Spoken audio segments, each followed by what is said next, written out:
This literally is the death of Call of Duty. Battlefield 6 is going to come in and curb stomp Call of Duty this year. This is looking at this game, it's exactly the same as Black Ops 6 besides the text and the UI. Call of Duty always had the gunplay on Battlefield. Battlefield had scale. Call of Duty had the really tight gunplay. But this game kind of is bridging that gap, in all honesty. I played Domination, and I felt like I was playing the best Call of Duties as far as on a small map. And then if you take that gameplay and just throw it into a giant environment, you gotta hit on it. Is Call of Duty finally collapsing under its own weight? For over a decade, COD has been the biggest name in gaming, dominating charts, shaping culture, and pulling in billions of dollars. But now, things are looking different. Players are walking away, influencers are calling them out, and even die-hard fans are saying the franchise has lost its identity. And the timing couldn't be worse, because Battlefield is circling like a shark, and COD's every desperate move is making it bleed more. This isn't just another gaming rivalry. This is about how one of the most powerful franchises in history might be destroying itself from the inside, through shady tactics, censorship, and pure greed. And what's coming next could change everything. Well, it's decided. See you lads in Battlefield 6. See you all in Battlefield 6. Great advert for Battlefield 6. Maybe get the Phantom Edition of Battlefield 6. See you guys in Battlefield. Nah, dude, this is just pure. This is just blind hatred. If the game comes out and it's one thing. But for people to just like blindly hate when the game's not even out yet, let's at least see what comes out first. Right? The first real spark came with Battlefield 6's reveal. Pre-orders were strong. Stronger than anyone expected. And when fans compared trailers, COD's launch was met with something Activision had probably never seen before, a wave of mockery. Comment sections across YouTube and social media were filled with the same message. Let's just go play Battlefield 6.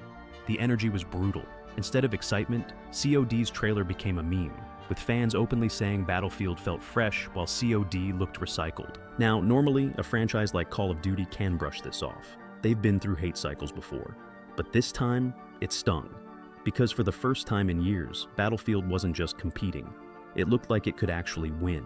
That fear started bleeding into how COD handled its own marketing. Behind the scenes, reports started surfacing that Activision was quietly recruiting streamers and influencers, not to review the game honestly, but to fake enthusiasm. Think about that. Instead of building trust with fans, COD allegedly decided to manufacture it. They wanted to flood social media with positive voices, drown out criticism, and make the game look like it was worth the hype. But here's the catch. People saw right through it. Clips leaked showing streamers struggling to keep the act going. In one moment, a creator literally slipped mid-stream, admitting, "Yeah, this actually looks terrible." Imagine being paid to hype something up and still not being able to fake it. That one clip spread like wildfire, and suddenly, COD's strategy backfired. The fans weren't buying it. Instead of silencing criticism, the fake hype confirmed it. And once that trust was broken, it didn't stop there. But that was only the beginning of COD's desperate spiral. You get in here, you can play a whole bunch of games. Have a great time. The classic Battlefield feel. Come on, man. I personally enjoy these games. I know they're not like the greatest games to stream though after a while, you know? Like it's that's why the BRs can bring that, at least. Battlefield and Call of Duty, everybody's comparing the games. Like the #1 comment on the Black Ops 7 reveal teaser and trailer was like, you just confirmed and pushed me to pre-order Battlefield 7 or 6. God damn it, there's too many numbers, bro. We're too old. Look, dude, I like both games, and I feel like it's a hard thing to believe that I do like both games. It's just tougher. If we're being realistic and we're being honest with each other, and we're not caught up in these beliefs that everybody has, wouldn't you guys agree with me that if you were better at one game, you would prefer to play that game because you're better at it? Prestige it. Yeah. That type of that is a legendary, especially with the current prestige we have for our regular levels. Was that in a certain game before? It was, I know it was in BO2, BO3. Yeah, that's the last one. So basically what it does is you unlock camos through prestige and the weapons. See, now that's different. What are we doing, dude? Stop the acting, boys. For years, Call of Duty Zombies has been a lifeline for the franchise. Whenever the main multiplayer mode started to feel stale, Zombies kept fans coming back.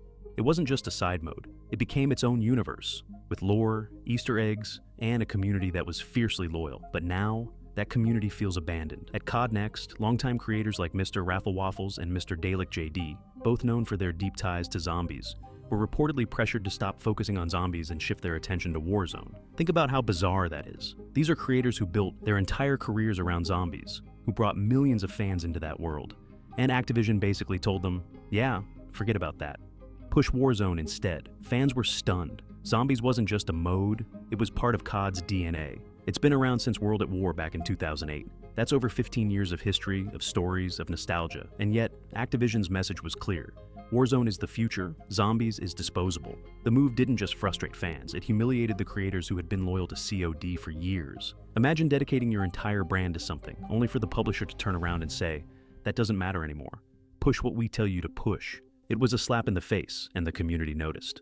Clips spread across Twitter and Reddit, showing the awkwardness of Zombies creators being sidelined at official events. Fans started asking, does Activision even respect their own players anymore? And the damage didn't stop there. Because as COD sidelined Zombies, they also crossed another line, trying to control the conversation itself. But COD's mishandling didn't just stop at Zombies. They tried to silence the criticism itself. We lost B. What is happening? Oh no. Oh no. It's kind of crazy. You don't want to gatekeep it, all right? And we're not gonna Call of Duty people are not gonna come to Battlefield and ruin it. I mean, what are we talking about, bro? You know what I'm saying? At the end of the day, we're human beings who, you know, may like the video game that you play. You know what I'm saying? And as far as like the people say, oh, you're a cheating streamer, you're gonna come over here and start cheating. I mean, that's just pure delusion at that point. I can't really help that argument or that conversation, because if you're saying that, you're just an idiot.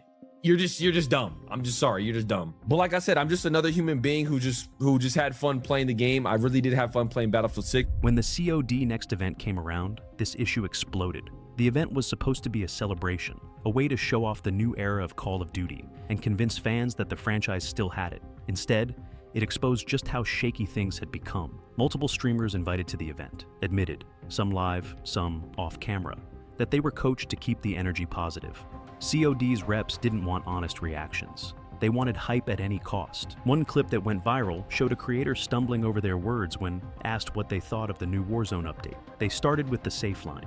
The multiplayer feels good, but then accidentally let slip, but this Warzone is terrible. That single sentence summed up what everyone already suspected.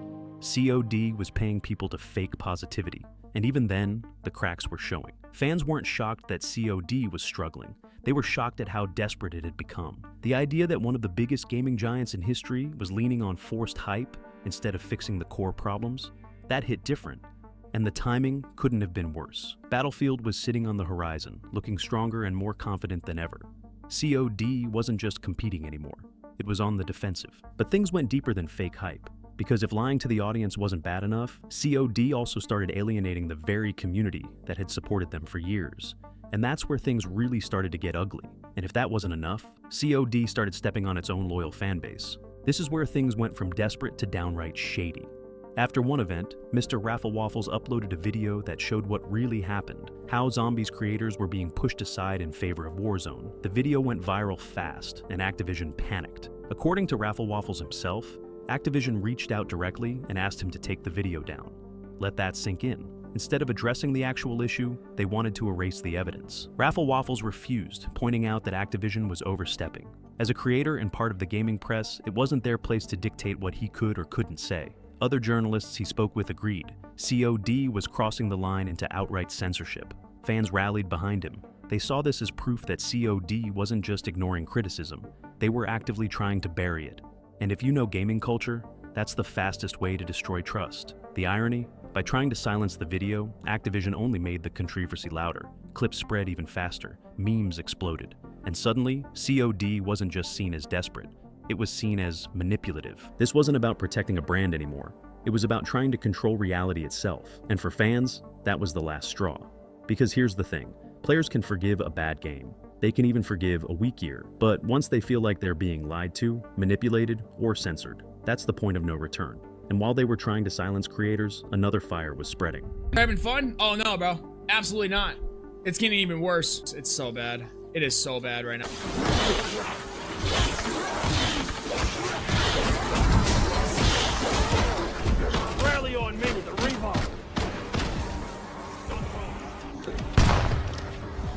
Yo, pick me up. Auto tags for it to like.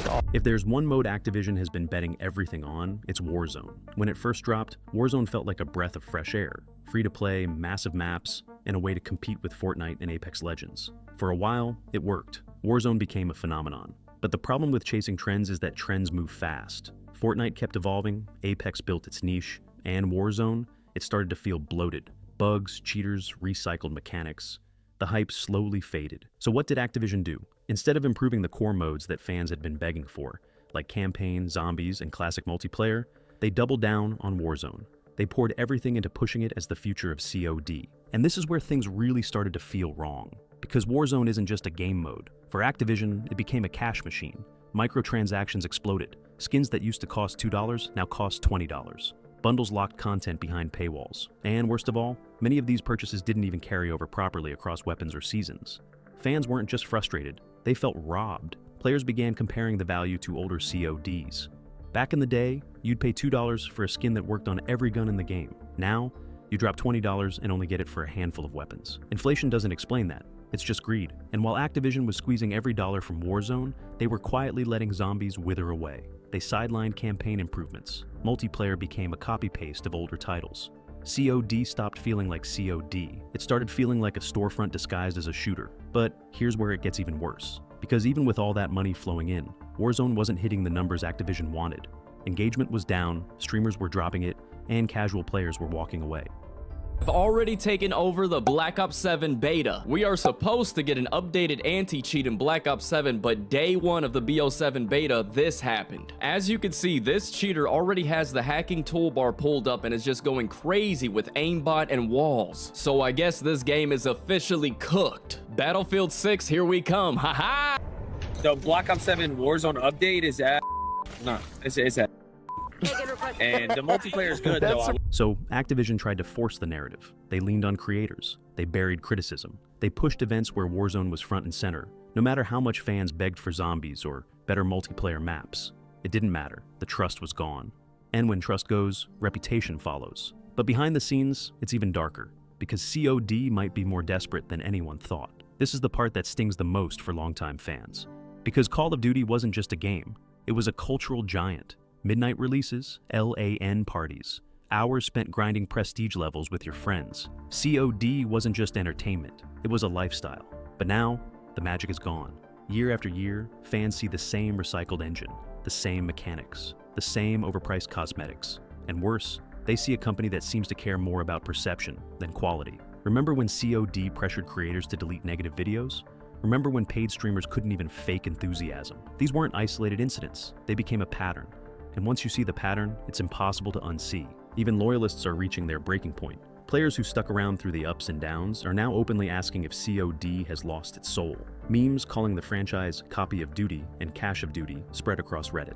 The trust that took decades to build has been eroded in just a few short years. And here's the tragic irony. It didn't have to be this way. Fans weren't asking for miracles. They weren't demanding something impossible. They just wanted COD to listen, to bring back the heart of what made it special. Solid campaigns, balanced multiplayer, zombies that felt alive. Instead, they got Warzone skins for $20 and desperate marketing stunts. The result? COD's reputation is collapsing in real time. And the timing couldn't be worse, because Battlefield is waiting right around the corner. And the real question now is whether Call of Duty can survive what's coming next. While COD has been busy tripping over itself, Battlefield has been slowly rebuilding momentum. Battlefield 6 came in hot with pre-orders outpacing expectations, and its reveal sparked something that COD hasn't had in years: hope. Leakers claim Battlefield is working on features that fans have been begging COD to deliver: larger, more immersive battle royale modes, new destruction mechanics, and innovation that feels authentic instead of recycled. Whether all of that turns out to be true or not almost doesn't matter. The perception is there. Battlefield feels fresh. COD feels stale. And in a rivalry like this, perception is everything. COD's desperate attempts to silence criticism only make Battlefield look more authentic. Battlefield doesn't need to pay streamers to fake hype. The hype is building naturally. COD doesn't need to be compared directly. The players are already making that comparison themselves. For the first time in a long time, Battlefield has the upper hand.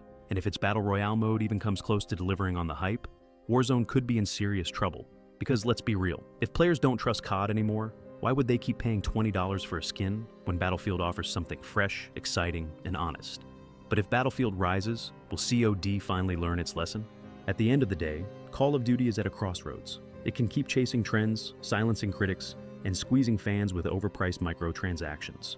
Or it can remember what made it legendary in the first place: campaign, zombies, multiplayer, community. The question is, does Activision even want to go back to that? Or are they so deep into Warzone cash grabs that the old COD we loved is never coming back? The Battlefield rivalry has exposed just how fragile COD's empire really is. Behind the billion-dollar marketing, the glossy trailers, and the fake hype, fans see the cracks. And once you see them, you can't unsee them. Maybe Battlefield will rise and dethrone Warzone. Maybe it won't. But one thing is certain: if Call of Duty doesn't change, it doesn't matter how many influencers they pay or how many videos they censor.